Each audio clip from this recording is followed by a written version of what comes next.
Tumaas ng 10% hanggang 14% ang volume count ng mga sasakyan nang magsimula ang face-to-face classes nitong Agosto ayon sa Metropolitan Manila Development Authority. Pero ayon sa MMDA, asahan na dodoble pa ang itataas nito ngayong Kapaskuhan sa 20% hanggang 30%. Kaya ang ahensya pinaghahandaan na ang inaasahang bigat ng trapiko. Ito naman po ay taon na natin ginagawa na meron po tayong mga measures para po at least maibsan yung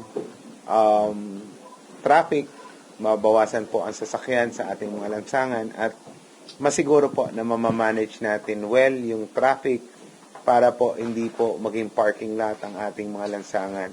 Simula November 13, pansamantalang ipagbabawal ang paghuhukay sa mga kalsada sa Metro Manila kabilang ang road reblocking at pipe laying activities. Sa kaparehong araw, ipatutupad na rin ang adjusted mall hours sa Metro Manila na alas 11 ng umaga hanggang alas 11 ng gabi. Papayagan lang din ang mga delivery sa mga mall mula alas 11 ng gabi hanggang alas 5 ng umaga. Ang malakihang mall sale pwede lang tuwing weekend.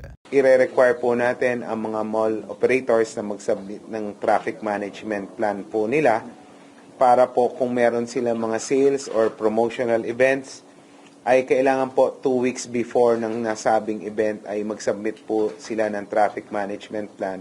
At ganoon din po para ma-augment namin. Palalawigin naman ng MMDA ang duty ng kanilang mga traffic enforcer hanggang alas 12 ng hating gabi bilang paghahanda sa pag-extend ng mall hours. Ipinag-utos din ng ahensya na iwasan ng mga enforcer ang pagkukumpulan at paggamit ng cellphone habang naka-duty. Ang mga minor traffic violations naman ay maaaring exempt tulad ng pag-swerving sa case-to-case basis. Yung mga simpleng change ng lane na pwedeng qualify as swerving or illegal swerving, yung mga ganong bagay palalagpasin na lang natin.